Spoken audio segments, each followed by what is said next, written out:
Welcome to Titular Characters. I am the adorable Eva Webb, and in this 60-second issue, we're featuring Jin Wicked. Jin is a 41-year-old agender non-binary visual and performance artist, illustrator, podcaster, and writer on the autism spectrum who works with the guiding philosophy that life itself is art. Jin is most well known for introspective blogging, multiple slice of life webcomic series, meticulous ink illustrations, and their happy rat mascots. Jin Wicked's autobiographical work explores the complexity of identity and self-image and fearlessly bridges the gap between colorful humor and difficult subject matters such as anxiety, depression, love, mental illness, and neurodiversity. And today, we have the honor of being able to talk to them about all of it. Welcome to the show, Jin. How are ya? Hello. All right. How are you? Pretty good. Thanks for coming by. Thank you. I was thinking it would be fun if you could just sort of tell us a little bit about what you're up to. Well, right now I'm trying to get back into the swing of things after having kind of a rough past year, like most people, I'm sure, with everything happening right now. I'm really grateful for the opportunity to talk to you today. It's been quite a while since I did any kind of podcast or interview. At the moment, I'm kind of wrapping up some personal drama and things associated with that have been going on. And I am in the midst of completing a book of illustrations that I've done over the past several years and a written autobiography. And then after that, I'm hoping to get back into my comics. Nice. What do you like to focus on when you create? I think for me, especially with the nature of my work being autobiographical, for me, I've always struggled my whole life with feeling heard. Because I am autistic, which I learned last fall, I've always had trouble communicating my feelings, my needs, and that kind of thing to other people. And so over the course of my life, my artwork kind of developed as a second vocabulary where I could try to communicate these things that I did struggle with. And so I think that's what I focus on most with my comics, with my illustrations, and with everything else. I'm known now for writing fairly long introspective blog posts kind of about my personal journey. And for me, it's just always been about feeling heard more than anything. I felt very isolated and disconnected from other people. And so my creative work has been a way that I've tried to reach out and forge a connection with friends, with family, with people I've never met. And it's also great when something I have done connects with someone and helps them to people that have struggles similar to mine. Do you mostly create comics by yourself, or do you collaborate with other people? Oh boy, I do not. I am very independent. I've worked with a writer once in the past. It was not an experience I enjoyed because I think my work is so intensely personal. When I try to draw something that someone else wants me to draw. So, for example, I accept very few commissions, and the ones that I do accept are typically things that I might create on my own anyway.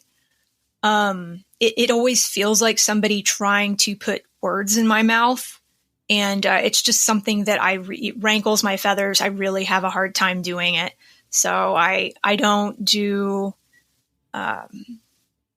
don't ink other people's work. I don't draw other people's scripts. I don't have a page rate or anything like that. I'm purely independent. I like being that way.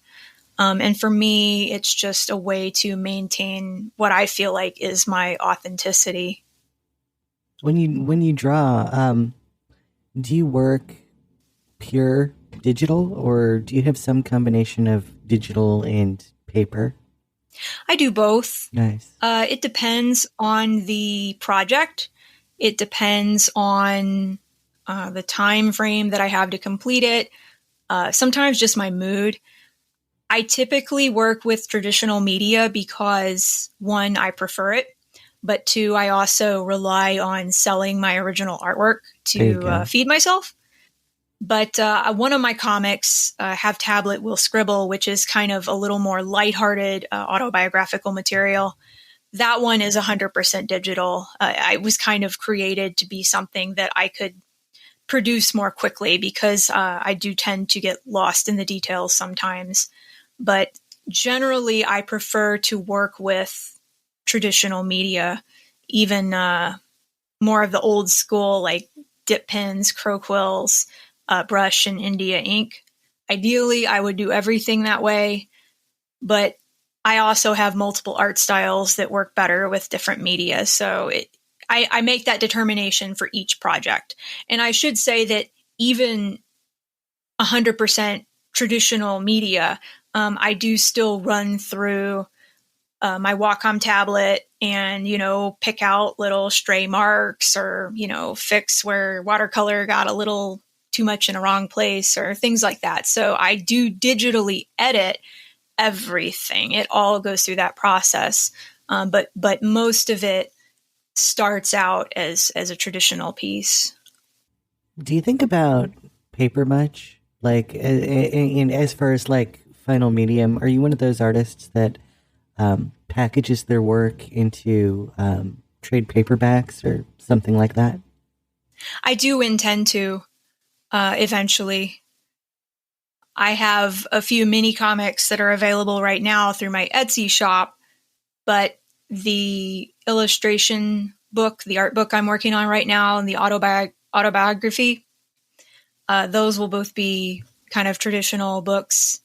And once I have the material completed, I do intend to release kind of omnibus trade paperbacks of crap I drew on my lunch break and $1 late and a day short, and then serialize in some way Have Tablet, Will Scribble, and Queen of Assholes, my other two kind of ongoing comics right now. Awesome. So, what's your origin story? How did you discover the medium? I was a weird kid. I would come home from, right? Isn't that like, I guess that could be like probably everybody on a show like this, right? Yeah, probably. Weirdness is a good thing, though. Who isn't? Yeah. When I was a kid, I was the oldest child, and I sort of very much wanted to be my dad in a lot of ways. And so, he would come home from work and read the newspaper every day. So, of course, when later elementary school or so, I would come home from school, and get the newspaper and eat a bowl of cereal. And I'd read the front page section because, again, little weirdo, I got to know what's going on in the world, right? And the editorials and the comics section, of course. And that's what really got me into comics. I've never been a big reader of actual comic books. I've followed some indie titles because I tend to like things that are more quirky and unique. I've never been a, superhero book reader, but that was really my introduction to comics, and my main influence was reading the comics section of the newspaper. Growing up, I would draw the characters that I saw. I would draw cartoon characters from TV, just kind of learned to mimic those, and I got pretty good at it.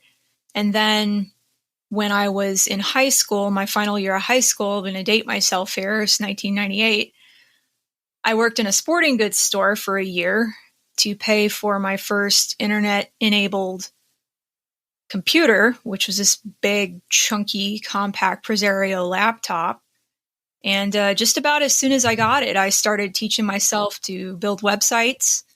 I started scanning my artwork and kind of making image galleries. I started exploring ways to market my work online. And in 2003, as webcomics were really starting to become popular and more people had internet access, I was literally at a job. I was working in a frame shop full time as a custom picture framer and was joking around with a coworker and got a couple of ideas. I said, man, hey, that's funny.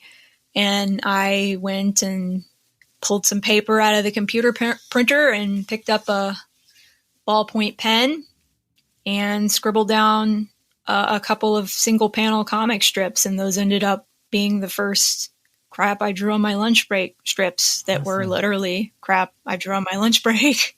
That's really cool, though. You just had that moment of sudden inspiration. My entire life is very serendipitous. Like, I can't force things, and after a while I learned to just stop trying. And just go with what comes to me, because whenever I try to force things, it's always a disaster. But I just kind of let things happen as they do. And, I sometimes I've gotten some criticism because I've had trouble, keeping consistent update schedules, or, I've had long hiatuses from this or that, or I hop from project to project depending on where my attention is. But my philosophy has always been that I prefer to produce work that feels inspired versus, just churning something out of a sense of obligation. So most of my titles for my work, a lot of my ideas are just things that just come to me like that while I'm kind of just going about my daily life. So what drives you creatively? Where do you find your zen? I think for me, one thing that I've learned about myself, especially in the past year, is that challenge is a big part of it.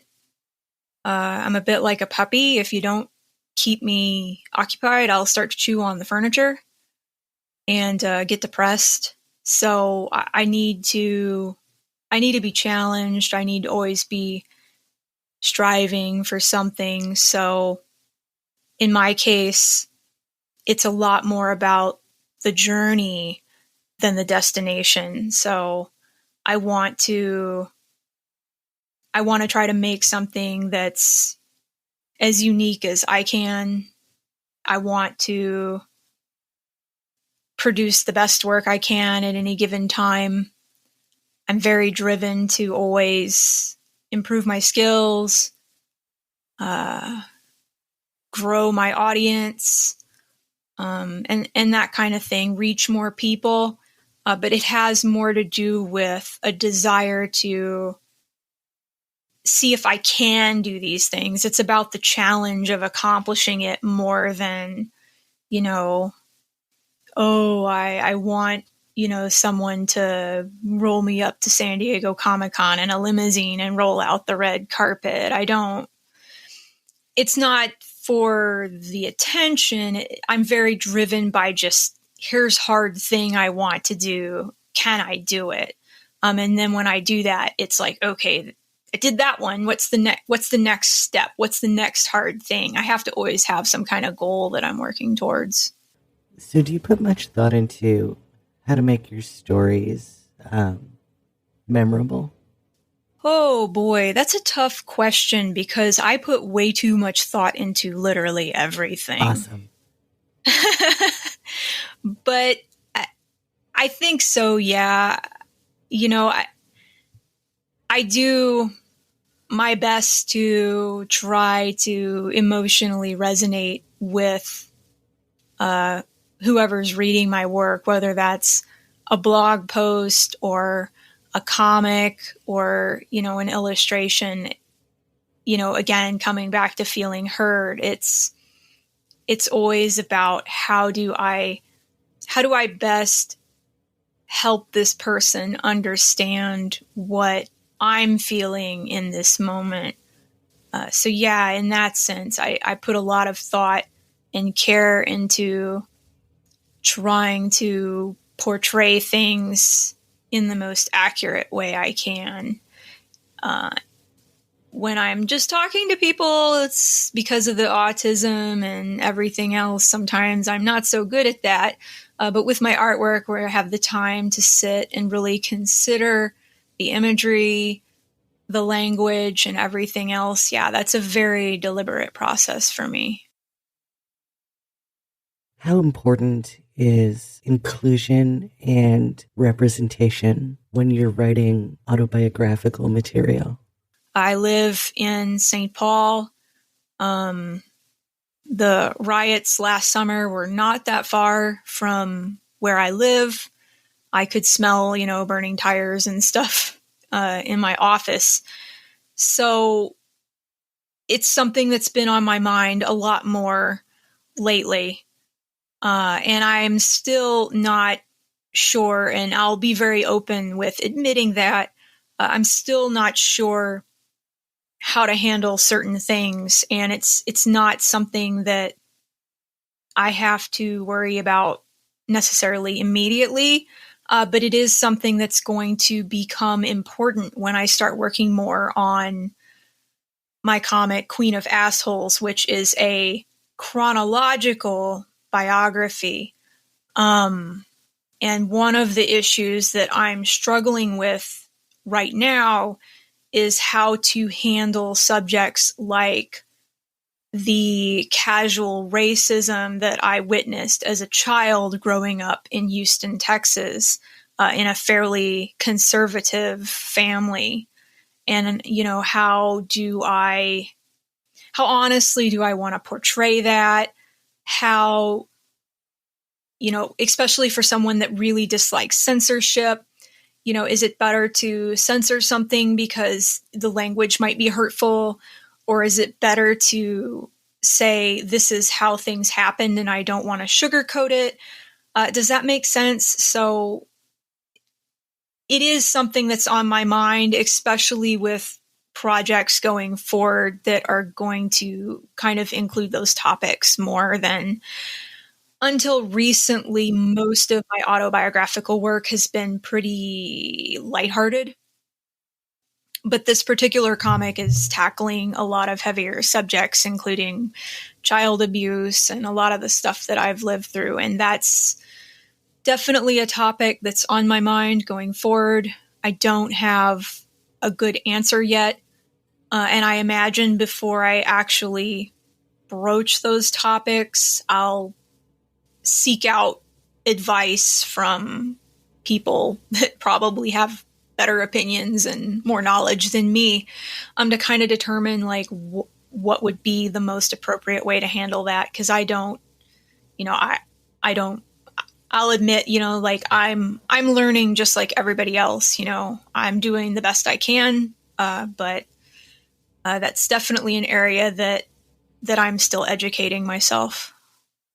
I think you're actually the first agender person we've ever had on this show. How does that inform your creative work? It's pretty new for me. I kind of just, I guess, quote, came out as agender earlier this year. I have an extremely high family risk of breast cancer, so when I had my breasts removed, that was the main reasoning for having that done. And of course, they're like, this is really drastic. Are you sure? I'm like, yes, I don't want boobs. Please take them away. Congratulations. Thank you. I've never really felt like a woman. When I was very, very young, I went through a phase where I kind of wanted to be a boy, mostly because I was so terrified that I felt childbirth was this inevitable thing I would have to go through whether I wanted to or not. But I've always felt I've never been comfortable in like feminine clothing. I've never really identified with that. And then especially in the last few years, trying to make inroads more into the traditional comics industry, I ran into a lot of just casual sexism and misogynistic attitudes. And it was kind of doubly insulting because, one, you shouldn't be treating women like this in the first place. And two, like, my name is Bob and you keep calling me Fred, you're not only kind of discriminating against me or having these certain attitudes, but you're also like doing it based on something I don't even identify with. Yeah. So it's been a process, and I think probably it will factor into my work more going forward. Since it's so new, it hasn't really been a major part of my work up until recently. But you can tell even, it's kind of like always like hindsight 2020. It's like, oh, I made my logo a giant rainbow and I get mad when people call me a woman. I should have seen this coming. But I was honestly like, I woke up from the surgery and came home and kind of just saw my chest in the mirror. And to be 100% perfectly honest, I was really not prepared for the feelings I had when I saw myself. And, I knew I didn't really like my body, but I lost a bunch of weight. I got in shape. I did this, that, and the other thing. And it's still, I just wasn't prepared to look in the mirror and finally say, oh, hey, it's me. No. So that was a really strange experience. And just today, I went earlier this week and took a bunch of photos for the first time with a friend of mine who's a wonderful photographer. You can see a little bit of the scar on my chest. I'm wearing a very low V-cut top. And so it's still new, but, I feel good. I feel much lighter, and I think it will be something that I continue writing about going into the future. That's amazing. It's so empowering, when you have anything affirming done like that. It's just incredible. I have a blog post that will probably be up by the time this is available, that I've written a little more about my feelings towards my feelings about my gender. I shared it on Twitter and Facebook a couple of times, but there's this animated GIF. I said GIF of Bugs Bunny in a dress, and he's kind of bopping around in this little dress, and I'm like, this is my gender, okay? This kind of like mad gremlin energy, where like Bugs Bunny's just Bugs Bunny. Like, you can't, I said, think of me like a table lamp. I don't really consider myself on that spectrum, not male or female, more like just like an energy or like an inanimate object. I really don't feel even connected to kind of that spectrum at all. So, agender is like the best word for it. But really it would just be like the little circle with a slash through it. It's just like not part of my vocabulary. Sure. But yeah, it's like, okay, well, whatever's going on in this picture of Bugs Bunny being a little shit, dressed up like a woman, that's me. That's me. That's my energy. I got mad Bugs Bunny energy. So that's beautiful. That is the thing. Agent of chaos. Agent of chaos. I like you. That's fun. So, do you have a particular type of story that you like to tell? I like to tell jokes. Nice. Like I mentioned already, most of my work up to this point has been mainly humor driven. Speaking of the comics, there is some darker material in A Dollar Late and A Day Short. I was working through depression, very severe depression, and taking care of my mother while she was dying of breast cancer, while I was making that comic. And so it gets pretty dark at times. And I don't think that's unique to me necessarily. You see a lot of course, comedians that struggle with major depressive disorder. I am part of that club. And so I like to make people laugh. I will do almost anything to make people laugh. I like to motivate people. So you can go to my YouTube channel, and the little bookmarked intro video right now is a motivational thing of me literally eating an entire lemon, which was excruciating, by the way.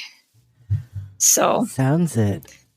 Yeah. So did you know that if you eat an entire lemon, the acid will actually burn your skin after long enough?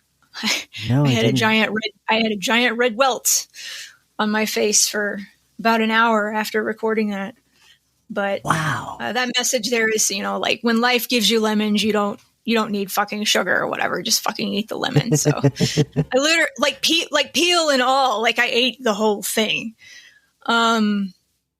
So I love experimenting, and I love making people laugh. And I don't know if it's because I like, maybe it's just an ego thing and I like the reaction. I don't think so, but I just genuinely like making people laugh. And then sometimes I'll pull a switcheroo on you and make you cry. Nice. Then I'll make you laugh again. So I think that's really what drives me, is I just like being entertaining. So what about world building? Where do you start in your work when you're working through what your story looks like? That's a tough one for me, because I mainly kind of work from my own life and experiences. Oh, no, I'm sorry. Yeah, no, that's fine. It's a tough question. I like it. You're making me think.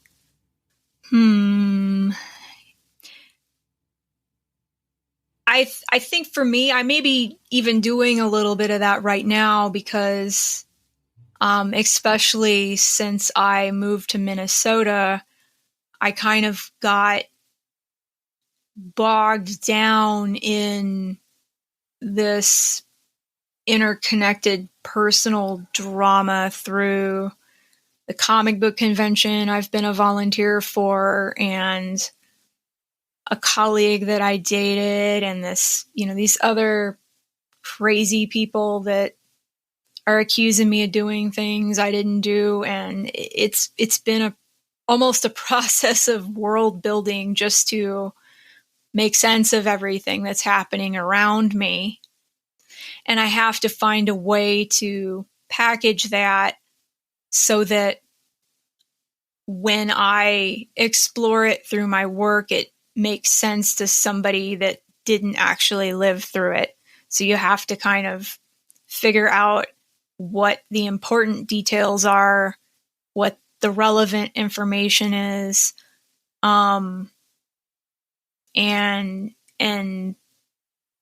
and basically, like, you're rebuilding reality in a way that the reader can get the important bits, but nobody cares I ate a ham sandwich last Tuesday.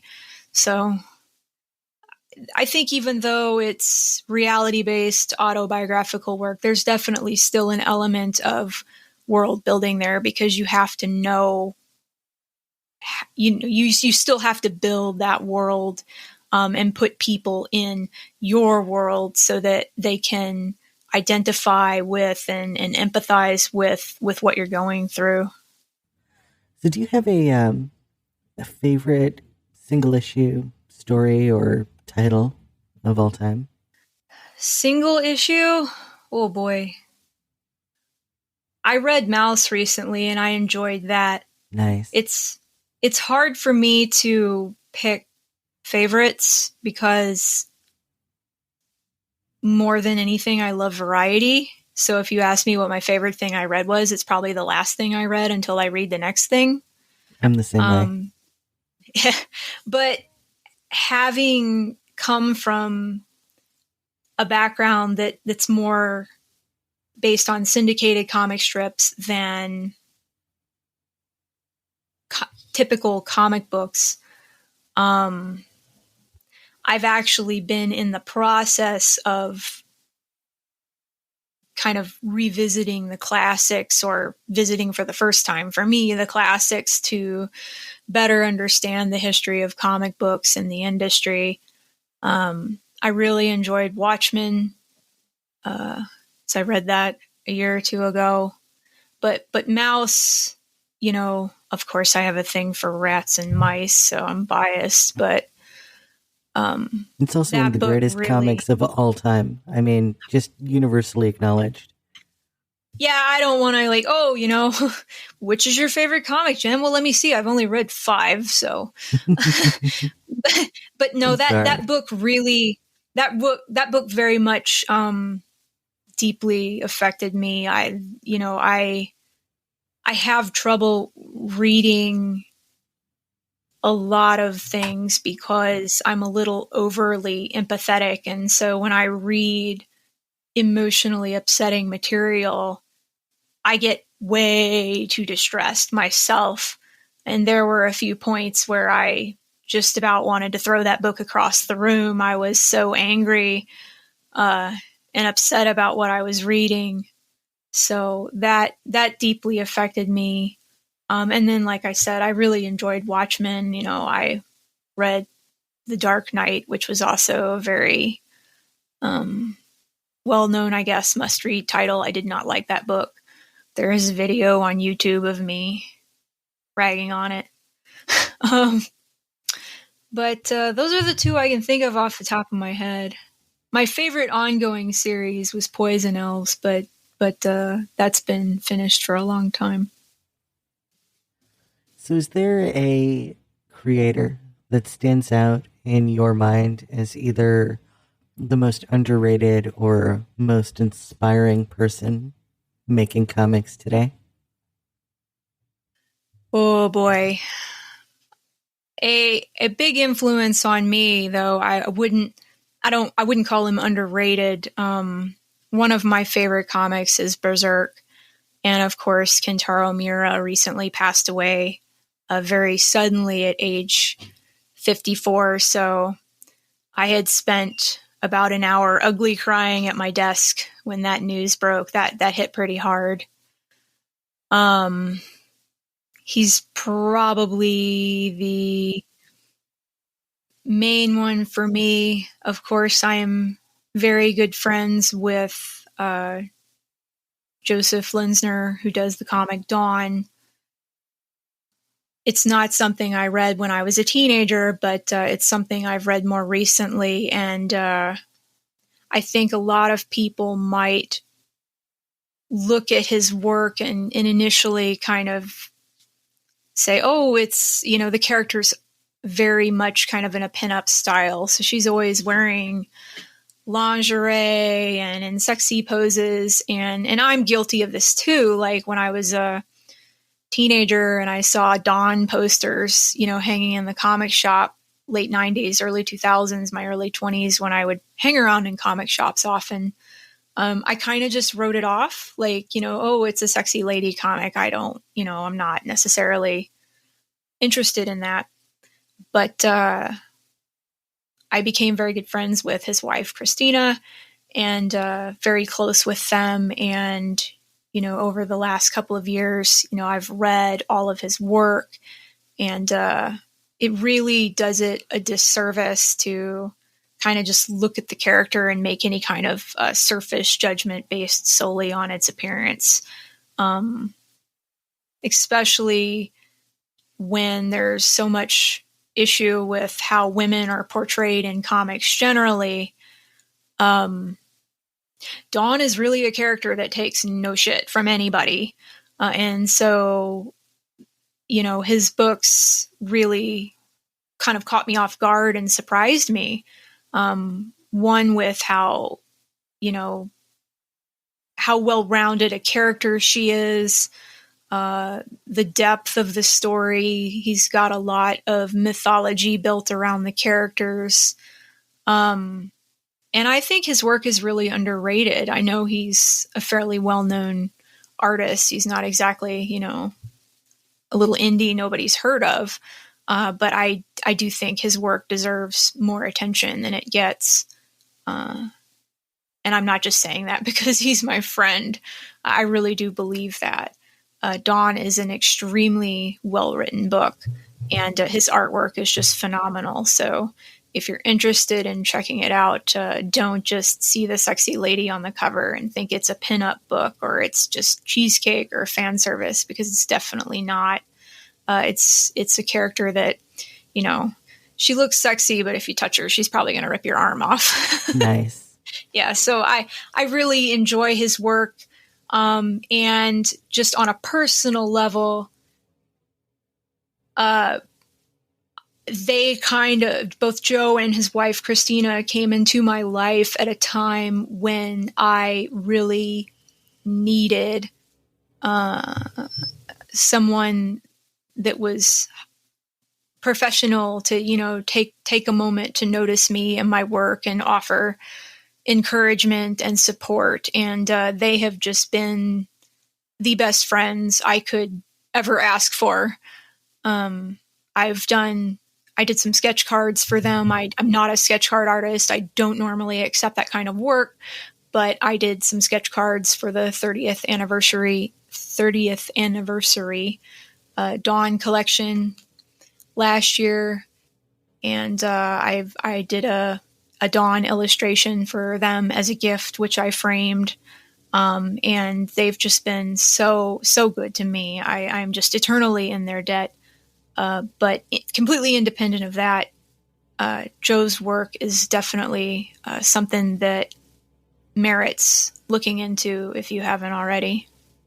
Well, Jin, it looks like we're up against the end of the show. Are you ready for the closing segment, the fun part? My body is ready. Excellent. Okay, let's start with an easy one. What's your favorite food? My favorite food? Yes. Oh my God. I knew you were going to ask me hard questions, but this one's, I don't know. It just depends on my mood, you know? I think maybe, I don't know, egg rolls? I don't know that anybody's ever put an egg roll in front of me and I was like, no, I don't want that. I will tell you though, I can tell you though, I grew up in Texas. You can take the weirdo out of Texas, but you can't take Texas out of the weirdo. So also, if you put like anything on a tortilla, I will probably eat it. Nice. So you know, tacos maybe, but tacos come in 5 million flavors. So, would you say you're a cat person or a dog person? I'm a rat person. Really? Yeah. So I don't have pets now because I cannot afford them, and I don't really have space or the energy to take care of anything but myself right now, and sometimes that's even questionable. But I had my first pet rats when I was 23, shortly after I started Crap I Drew on my lunch break, and so I actually have a pretty sizable following in the pet rat online communities, because my pet rats have featured pretty prominently in my work. They pop up. I like dogs. I like other people's dogs. I'm not personally a big fan of animals running around the house, which I know is a me thing. It's not nice to get a puppy and keep him out in the backyard all the time. And I love other people's cats, but I'm also very allergic to them. So we visit the kitties and we pet them for a little bit, and we try not to touch our face or our eyes.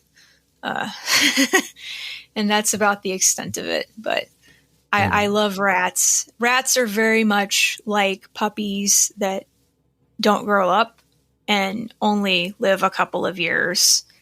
So warning for anyone considering rats, they will break your heart. I had about 25 rats over a period of 10 years. And the last two I had, I picked up a couple of biters off of Craigslist because some woman let her toddler terrorize them until they started biting, which is not normal. And she was posting on Craigslist, I'm leaving them out in the driveway, so somebody come take them or they're gonna whatever. Wow. And I'm like, what in the absolute hell is wrong with you? It's, they have a very fragile, surprisingly fragile respiratory systems, and it's like 40 degrees outside and raining in the winter. And I'm like, what an asshole. So I go over and take these rats, and, they're fairly young, and I rehab them so they stop biting because I know how to do that. And I had them until shortly before I moved, I basically rehabbed them so that they would be decent pets, and then took them to a rescue because I couldn't bring them with me. But that's the animal. I had mice for a little while, but rats are really my thing. What's the best swear word? Fuck.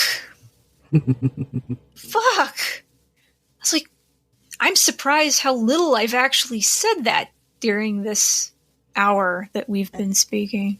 I know you warned me in the like, pre-show. I know. I even asked you. Normally, it's like every other fucking word out of my mouth. I, use the word fuck like other people casually use punctuation.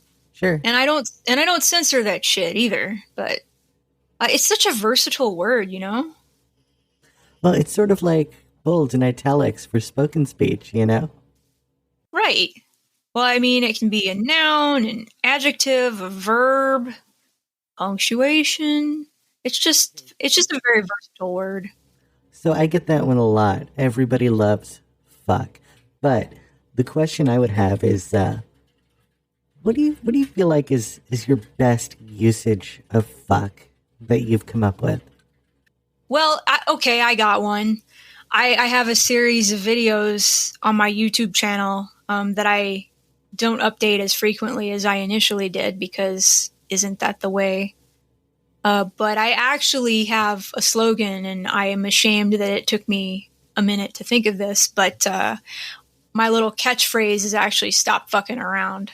So that's how I sign off on these videos, and I actually literally have t-shirts that say stop fucking around. So that Awesome. Really shouldn't have taken me so much thought now that I think of it. It's all good. Good job, asshole. You can't even remember your own merchandise. Good job. So what inspires you?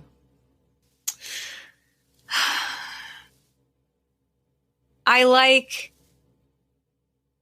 people who forge their own path. I'm inspired by novelty, uniqueness, anybody trying to do something new. I'm just really energized by experimental energy and that kind of Awesome. That's always been kind of my goal, and I'm attracted to other people that kind of want to forge their own path. So you tend to see most of the people around me are also kind of people that don't necessarily fit into the mold of, normal life. I kind of got my own little island of misfit toys. So that's really where I derive most of my energy. Is being exposed to new things, learning, being challenged, being given puzzles to solve. I have really insane pattern recognition. So that's where I derive the most energy is when I have other people and media and things around me that prompt me to think in new ways, and other people that kind of push in different directions. Where do you find joy? Hmm. Uh, I'm really pleased by simple things. I'm not, of course, I suffer from major depressive disorder, so that's something that tends to be an ongoing struggle. And some days it feels like there isn't a lot of joy for me. But I think I get the most pleasure from being able to help other people or make somebody laugh or make somebody smile. So, I found that the year I spent working in assisted living and dementia wards, the dementia wards in particular, I found that work very rewarding. It was, of course, physically exhausting, and the main reason I had to quit is because they understaff these facilities and they give you more work than you're physically able to complete. And so it becomes very draining. And, for me too, being autistic, I tend to get overstimulated in certain scenarios and then I start to kind of shut down. And so, maybe 2 or 3 people with these conditions would be fine. But when I'm trying to take care of 5 people who you can't take your eyes off them because they're going to fall or whatever, that got to be too much. But I found it very joyful and very rewarding when I was able to bring pleasure to the people that I was taking care of. I'm kind of a living cartoon character. I do silly voices. I have a very overly expressive face, kind of strange mannerisms. And so they would respond to that, being able to tell little jokes, kind of be silly. Just for me, I get the most joy out of brightening other people's day and being entertaining and being funny and fun and those kind of things. I'm very anti-materialism, anti-consumerism. I was married for 7 years. I was with my ex-husband for 12 years. He made very good money for, us being a couple of dinks, at one point, dual income, no kids. And I literally just had like pretty much anything I could want that a normal upper middle class person would want. I didn't, if I wanted something stupid, we just went and bought it. And I found in 2014, when I kind of started coming out of a serious long stretch of depression, that none of that stuff made me happy. And when I moved to Minnesota in 2015, I pretty much took like a vow of poverty.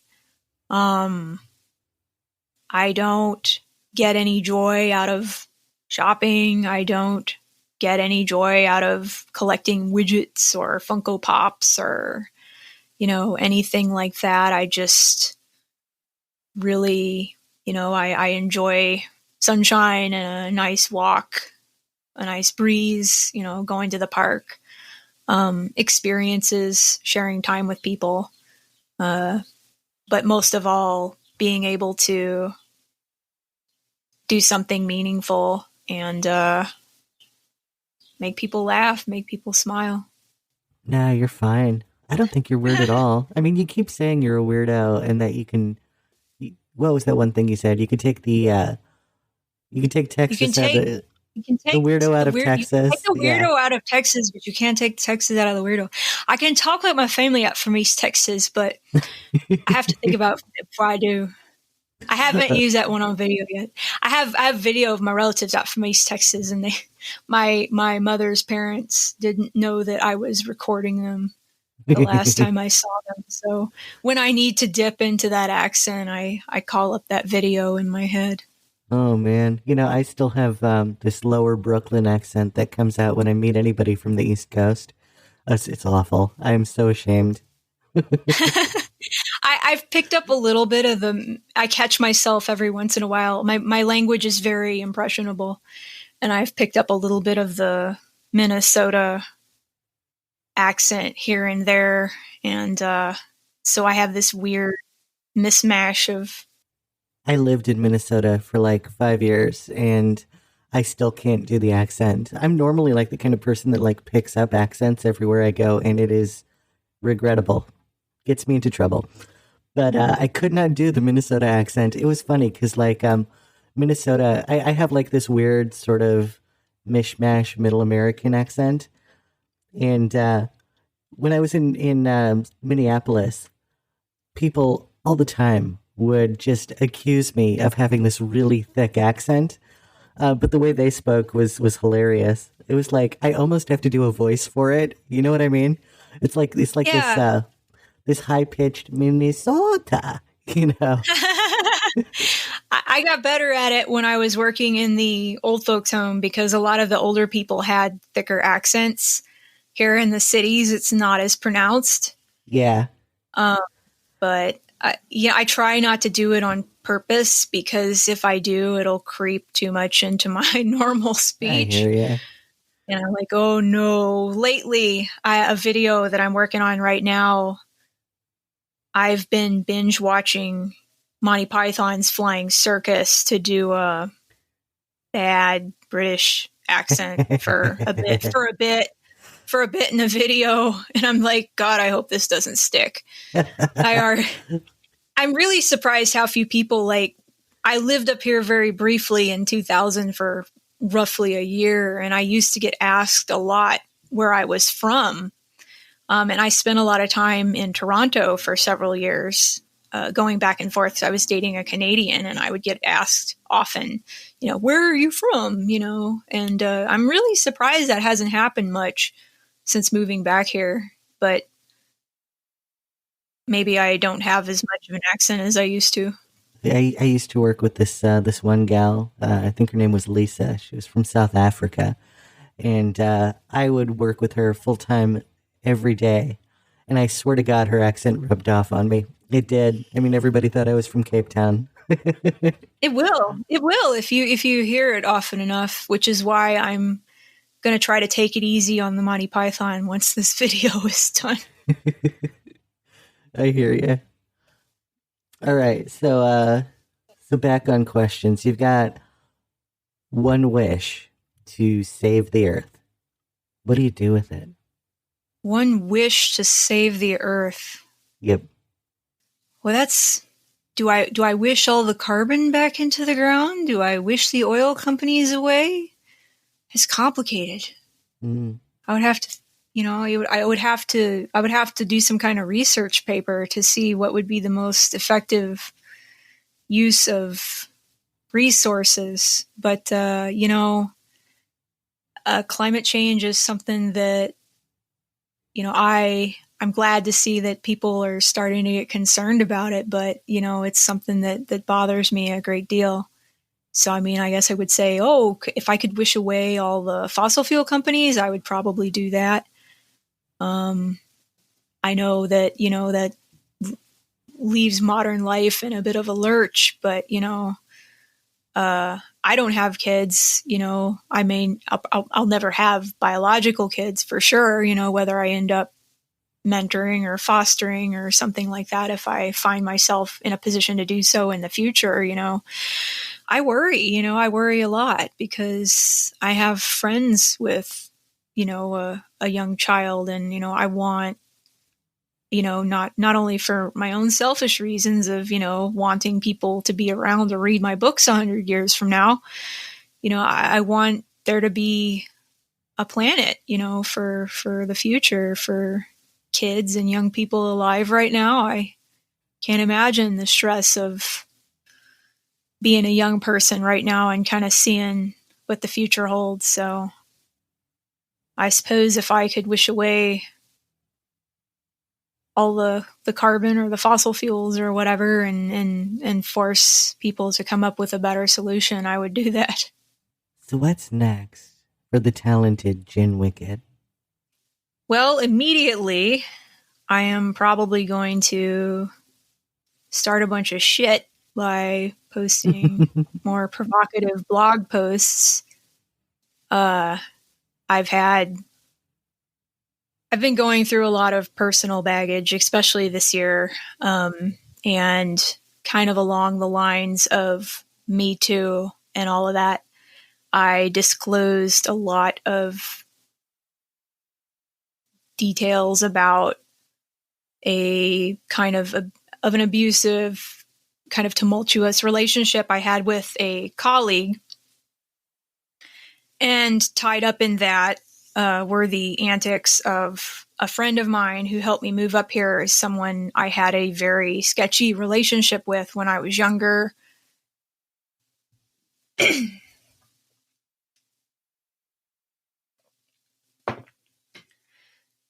And friends of his who have been harassing me for the last couple of years, 2-3 years. It's just this long story of all this drama. And I'm just kind of at the point where I've had enough. And they've threatened me with a lawsuit. They've accused me of fabricating abusive messages they sent me. And earlier this year, I finally started working on this just written autobiography, and I really got into this relationship with this other person and really kind of unearthed how deeply and negatively it actually affected me. And so I've kind of recently come out on the other side of that.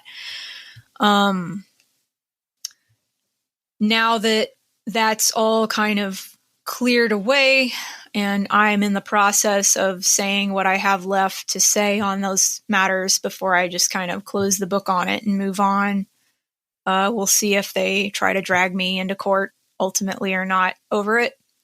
But immediately I'm working on, like I said, a book of illustrations, just kind of a coffee table art book. It's going to be the work that I've done since kind of coming out of my pseudo-retirement in 2014 and producing stuff again. And then I'm going to be publishing a written autobiography, and then probably working on wrapping up crap I drew on my lunch break finally and getting that omnibus kind of trade paperback out the door. As well as, my little Hab tablet will scribble. I have almost the first kind of print collection of that ready to go. So that's where I'm at. I'm kind of still taking a break from conventions. I know they're starting back up now, but I'm still a little burnt out on the tabling and dragging all your shit back and forth and, having to repeat your sales pitch 500 times in a day until you can't talk anymore. I'm still kind of over that. So immediately in my future, I'm just focused on trying to get more books out for people to be able to purchase. Well, Jin, I just wanted to tell you that you are officially one of my favorite people, and thank you for doing me the honor of popping in and being on our humble little podcast. Well, I like I said at the beginning, I really appreciate the opportunity to talk to you. It's been...